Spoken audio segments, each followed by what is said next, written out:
All right, guys. So the second part to the lab, once you make your observations, I had asked you all to complete one. The first thing was the balanced molecular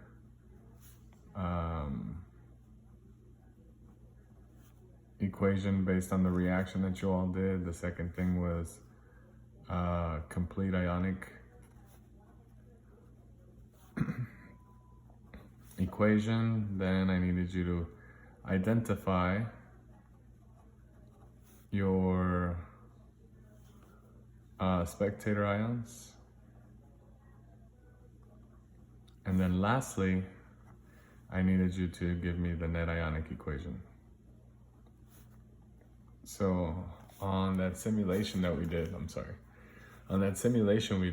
one thing, when we reacted that example that I did for you all, we did the mixture of barium nitrate and potassium carbonate. So the whole concept to this lab was to identify what a metathesis reaction is. And a metathesis reaction is nothing much more than a double exchange.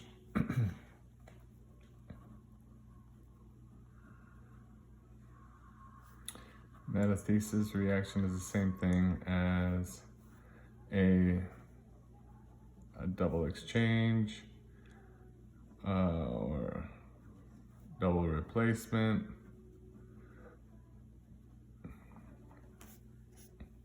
Reaction. So that means another term for this would be something called an ion switch.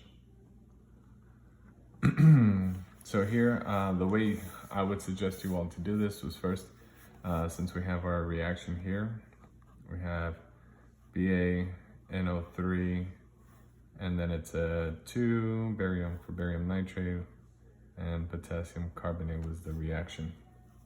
Our job is to determine the products first. And so most importantly, what I would address for you all to do is to address the charges, okay, initially. So for barium, the charge for barium would be +2. The charge for nitrate would be -1. The charge for potassium would be +1. And carbonated would be -2. And so what I mean by an ion switch is that means that this cation right here, the barium, is going to go with carbonate and potassium will go with nitrate. And so since we are switching ions here, you're going to end up with Ba. First and foremost, Ba, it'll be +2. And then it'll be CO3 -2.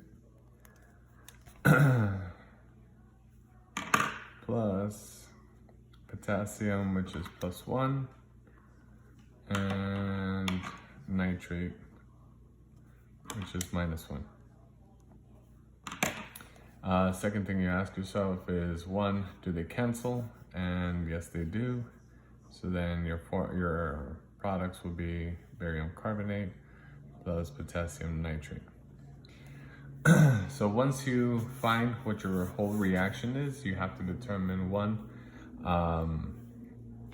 your soluble entities and your insoluble entities, if this is a precipitate reaction, and it is, because that's what we're looking for only. We're only focusing on precipitate reactions. So here for 1, you'll end up with BaNO3, 2 plus K2CO3, and then BaCO3 plus KNO3. So then our job is to determine which ones are soluble or insoluble. So you look at your solubility rules and you'll notice that all nitrates, at least on your soluble rules, are going to be, for the most part, aqueous. Any substance with a potassium in it, group 1, will be soluble. So we're going to say AQ.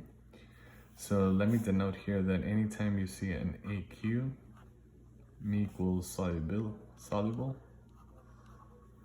And then if we say parentheses S, we mean precipitate. Okay. And so now for us to determine, we have to determine which one of these is going to be the precipitate or not, and this one, we said anything with K or NO3 will always be soluble. So then by default, your precipitate is barium carbonate. So once you adjust your precipitate, the next thing you're gonna do is you're gonna balance, okay? And if you want to balance, actually, yeah, let's balance and I'll show you step 1. So we're gonna break apart BA, and anytime you have double replacement or single replacements, look for the same polyatomic ion, and we do. If we address it right here, you'll notice that we'll have NO3s right here, and then you'll also have CO3s. So that means that these entities, you want to take them out as a whole, as a unit. So you'll end up with BaNO3, and then you'll have K and CO3. You'll make your squiggly line.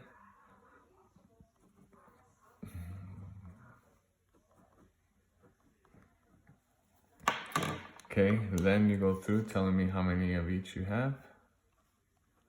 So for instance, for BA, there's only 1. For NO3, how many units of NO3? So you look outside of the parentheses and you put a 2. For K, there's 2. And CO3, there's no parentheses, so there's only just 1. And then for the product side, we do the same thing. For barium, there's 1. CO3, there's no parentheses, so there's just 1. K, there's 1, and NO3, there's only 1 because there is no parentheses. So then we have to determine that the NO3 and the Ks, we're gonna need 2 of each on each side. So if you notice here, the only thing that we have to address, your BA is 1, your CO3 is 1.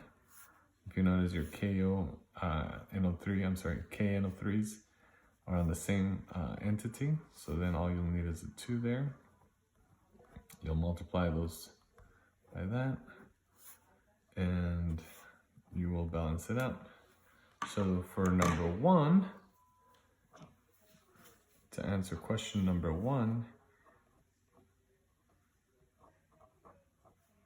your balanced equation would be